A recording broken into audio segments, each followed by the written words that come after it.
The 248-page patent for the Moderna technology that was administered to people in the COVID shots was filed in 2020. The patent lists several embodiments or variations of this technology.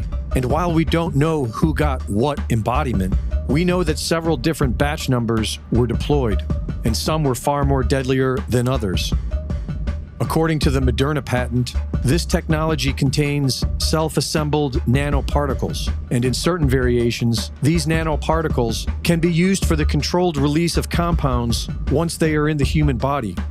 These lipid nanoparticles are encapsulated into a polymer hydrogel, a controlled release coating that includes polyvinyls. This has been verified by Anna Mielchia and Clifford Carnicom's research. In a 2013 TED-Med talk, Dr. Ido Bachelet says that these nanorobots have already been successfully developed in Israel, and that they can be injected into the human body with a basic syringe. He shows an image of what they look like, and they appear to be the same structures that the fifth column found in their research and claimed was powered by 5G, which was confirmed by Dr. Bachelet. My team developed nanorobots that carry antennae. These antennae are made from metal nanoparticles. Now, the antenna enabled the nanobots to respond to externally applied electromagnetic fields. So these versions of nanobots can actually be activated with the press of a button on a joystick. In the following video, it is being discussed by developers in 2015. The nanorobot we designed and fabricated is a machine that can be programmed to autonomously recognize target cells and deliver payloads to those cells. The basic idea is to make a cage or a basket that protects a fragile or toxic or precious payload and only releases it when it's at the right moment. The nanorobot that we designed actually looks like an open-ended barrel or a clamshell that has two halves.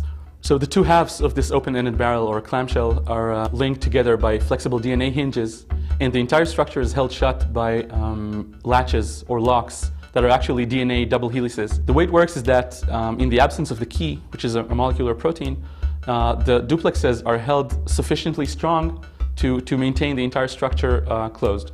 But when the key is present, that piece of DNA that we designed to recognize that key switches to bind to the key, and the duplex zips open. The work of Todd Callender's team at vaxchoice.com have concluded that these shots contain a variety of synthetic pathogens that can be released with external 5G frequencies.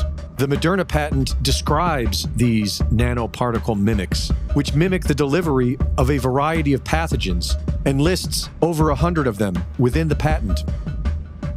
And according to the work at VaxChoice, these synthetic pathogens each have an IP address. They are cataloged by the Department of Energy, and they use cesium-137, which we have been contaminated with from the environment, as a building block for their construction within our bodies using external frequency.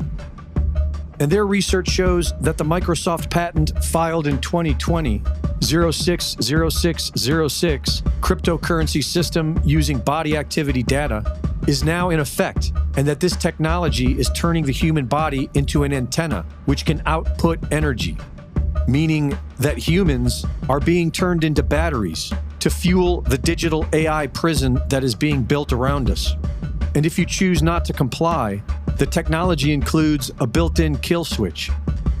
Thanks to many independent researchers and scientists, we are figuring out their agenda, but they continue to walk freely among us, unrestrained by any justice whatsoever.